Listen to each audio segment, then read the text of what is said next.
સુરત શહેરની પાણીની જરૂરિયાતને પહોંચી વળવા માટે હાઇડ્રોલિક વિભાગ દ્વારા તાપી નદીમાં નવા ઇન્ટેક વેલનું નિર્માણ કરવામાં આવી રહ્યું છે.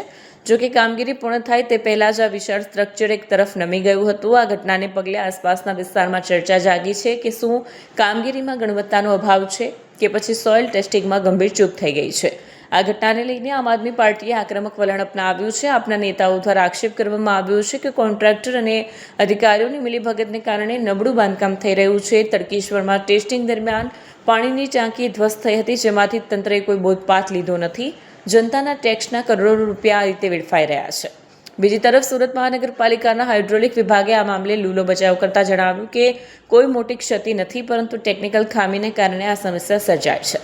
જવાબદાર તમામ સત્તાધીશોને રામધડુકે અપીલ કરી હતી કે હાલ આ ઇન્ટેકવેલનો સ્ટ્રક્ચર રિપોર્ટ બનાવવો જોઈએ અને હાઇડ્રોલિક એન્જિનિયરોનું સ્પોટ વિઝિટ પણ કરાવવું જોઈએ અને તેમના દિશા નિર્દેશો બાદ જ આ કામગીરીને આગળ વધારવી જોઈએ તેવી માંગ છે.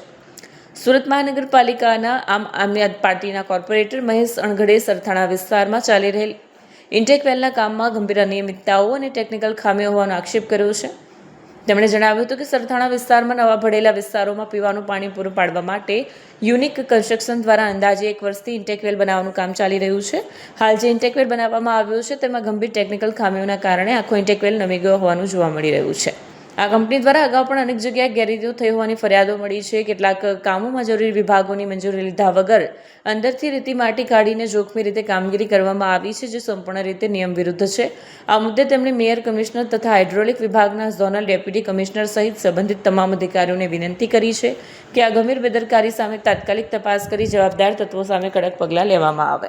જય હિન્દ સાથીઓ, હું છું રામધડુક, આમ આદમી પાર્ટી પ્રદેશ સંગઠન મંત્રી, કામરેજ વિધાનસભા ઉમેદવાર 2017 અને 2022.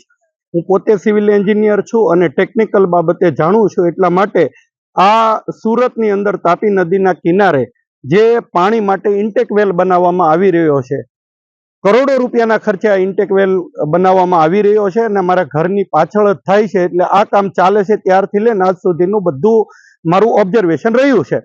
હાલ આ ચોમાસા પહેલાની કામગીરી ચાલુ હતી અને એ ચોમાસા દરમિયાન આ જે ઇન્ટેકવેલનું આખું સ્ટ્રક્ચર છે 3 થી 5 ડિગ્રી આવી રીતના નમી ગયું છે અને હાલમાં આ ચોમાસા પછીથી ફરી એકવાર નવું કન્સ્ટ્રક્શનનું કામ અહીંયા ચાલુ કરવામાં આવ્યું છે અને અત્યારે ખૂબ ટેકનિકલ ખામી આ ઇન્ટેકવેલ બનાવવામાં થઈ રહી છે. હાલ જો આ કામને આ સ્થિતિમાં આગળ વધારવામાં આવે તો ભવિષ્યની અંદર ખૂબ મોટી ટેકનિકલ ખામી સર્જાઈ શકે છે. આવનારા સમયની અંદર હાઇડ્રોલિકના મશીનો ફિટ કરવાથી લઈ, પંપો ફિટ કરવાથી લઈ અને ઘણી બધી ટેકનિકલ એરરો આવી શકે છે. એના ઇન્સ્ટોલેશનમાં પણ આવી શકે છે અને મેન્ટેનન્સમાં પણ આવી શકે છે. અને જો આ સ્થિતિની અંદર આખું સ્ટ્રક્ચર પૂરું કરવામાં આવે તો ભવિષ્યની અંદર આ સંપૂર્ણ બાંધકામ પૂરું થયા પછી એવું જાહેર કરવામાં આવે કે આ તાપીના પાણીથી, તાપીના પૂરથી ટેકનિકલ રીતે આ જે સ્ટ્રક્ચર છે એને ખૂબ મોટું નુકસાન પહોંચ્યું છે અને એ સમયે જનતાના કરોડો અને અબજો રૂપિયાનું આંધણ થઈ જાય. હાલ ઇન્ટેકવેલ જે છે એ પ્રાઇમરી પોઝિશનમાં છે. એટલે મારી માનનીય કમિશનર શ્રી, માનનીય મેયર શ્રી, માનનીય સ્ટેન્ડિંગ ચેરમેન શ્રી તેમજ સિટી એન્જિનિયર શ્રી તેમજ હાઇડ્રોલિક ડિપાર્ટમેન્ટના એન્જિનિયરોને વિનંતી છે કે હાલ SVNIT જેવી સંસ્થાઓ દ્વારા આની ફરી એકવાર સ્ટ્રક્ચરલ રિપોર્ટ અત્યારે કરાવવો જોઈએ.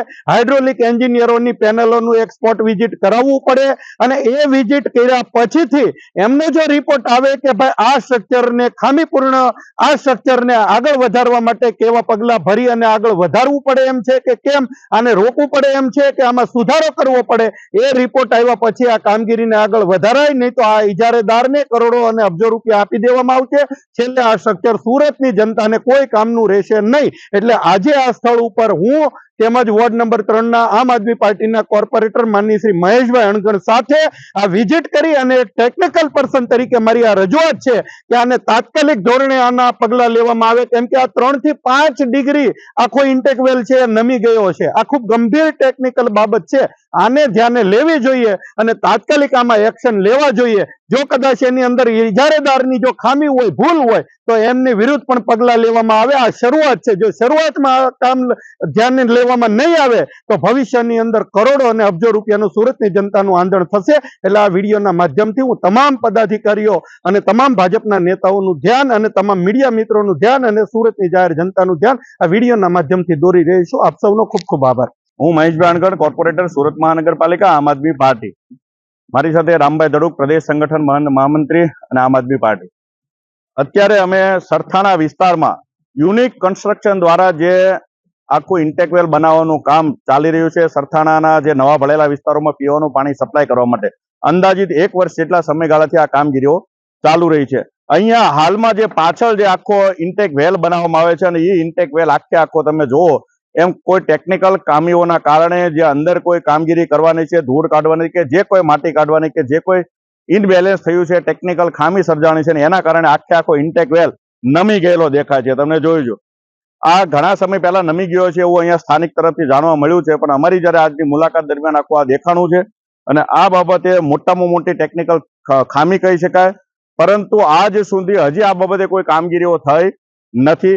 સૌથી વધુ કરોડ રૂપિયાના ખર્ચે આ આખી કંપનીઓ કામ કરતી હોય છે અને આખા તાપી પટ્ટાની અંદર જેટલી પણ જગ્યાએ આવા ઇન્ટેકવેલ કે ફ્રેન્ચવેલ બનાવવાના કામ છે એ તમામ કામો યુનિક કન્સ્ટ્રક્શન દ્વારા કરવામાં આવે છે અને ખૂબ મોટો હાથ સત્તા પક્ષો એની તરફ છે. એટલા માટે થઈને અહીંયા કદાચ કોઈ કામગીરીઓ થઈ નહીં હોય. અમારી મુખ્ય ડિમાન્ડ એ છે કે આની SVNIT પાસે આખી સ્ટ્રક્ચરલ સ્ટેબિલિટી ચેક કરાવડાવવામાં આવે અને ત્યારબાદ જ જો એ પોઝિટિવ આવે, સ્ટ્રક્ચર કામ લાગી શકે એવું હોય તો જ આગળની કામગીરીઓ કરવામાં આવે એવી અમારી માંગ છે.